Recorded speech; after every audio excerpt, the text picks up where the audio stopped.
Perkenalkan, nama saya Maria Magdalena Putri Kurniawati dari kelas 12 OTKP 1, nomor absen 31.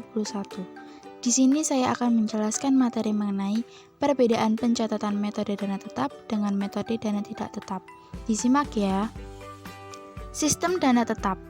Sebuah sistem yang menyisihkan kas kecil dengan jumlah yang tetap dan tidak akan berubah untuk setiap periode pengisiannya. Perubahan ini hanya akan terjadi pada saat perusahaan memang menghendaki adanya perubahan jumlah dana tersebut yang tentunya melakukan beberapa pertimbangan sebelumnya. Ada hal penting yang harus kita ingat. Pencatatan pengeluaran untuk kas kecil tidak langsung di saat ada pengeluaran, namun harus dicatat ketika ada pengisian kembali. Prosedur yang harus diperhatikan ketika menggunakan sistem dana tetap. Pemegang dana kas kecil akan diberikan sejumlah uang untuk bisa menutupi pengeluaran paling tidak selama satu periode. Di akhir periode, jumlah uang kecil yang sudah dibelanjakan harus diisi kembali, sehingga jumlah saldo pada kas kecil tersebut kembali sama. Ketika nanti dibelanjakan kembali, maka pemegang dana tersebut juga harus melakukan pengisian lagi dan seterusnya.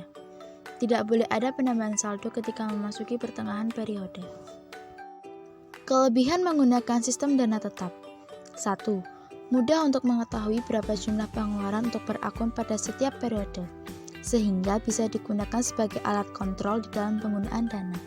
2. Pengelola atau pimpinan kas kecil bisa lebih hati-hati di dalam menggunakan dana tersebut, karena dana hanya akan ditambah ketika sudah berakhir periodenya. 3. Memudahkan bendahara ketika hendak memperkirakan berapa jumlah dan pada setiap unit usaha untuk setiap periode, dikarenakan jumlah dana pada periode awal akan selalu sama. Kelemahan sistem dana tetap.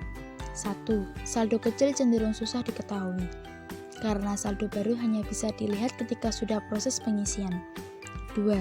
Jika ternyata ada kekurangan dana sebelum berakhirnya periode, maka akan menyebabkan masalah, dikarenakan tidak akan ada penambahan di tengah periode.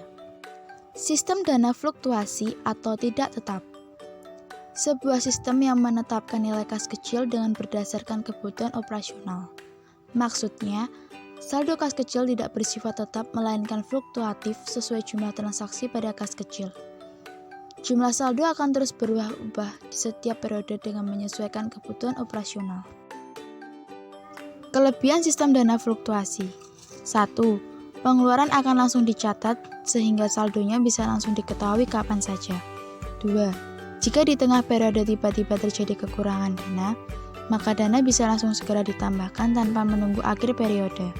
3. Akuntan bisa dimudahkan, karena dana akan langsung segera dibukukan ketika terjadi transaksi kecil. Kelemahan sistem dana fluktuasi. Untuk pengolahan dana masih kurang efisien, dikarenakan berpotensi terjadi pemborosan.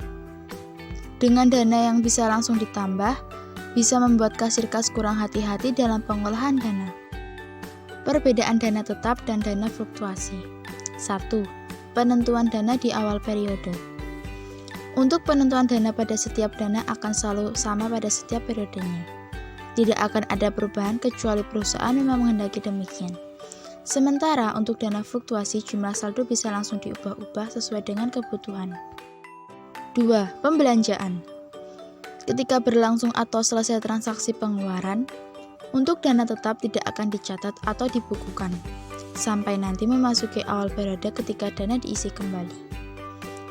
Di sisi lain, sistem dana fluktuasi akan langsung dilakukan pembukuan atau pencatatan ketika terjadi pengeluaran. 3. Pengisian kembali. Untuk dana tetap, pengisian dana harus menyesuaikan dengan kesepakatan atau aturan awal perusahaan. Sementara, pada sistem dana fluktuasi, pengisian kembali akan langsung dilakukan dengan melihat kebutuhan operasional. Kemudian, pada saat terjadi kekurangan dana, maka perusahaan yang menggunakan sistem dana tetap tidak bisa melakukan apapun sampai menunggu akhir atau awal periode untuk melakukan pengisian dana. Sementara sistem dana fluktuasi bisa langsung menyuntikkan dana sesuai dengan kebutuhan operasional. Jadi, kedua sistem tersebut memiliki beberapa perbedaan, baik dalam pengisian, pembelanjaan, dan juga penentuan jumlah saldo.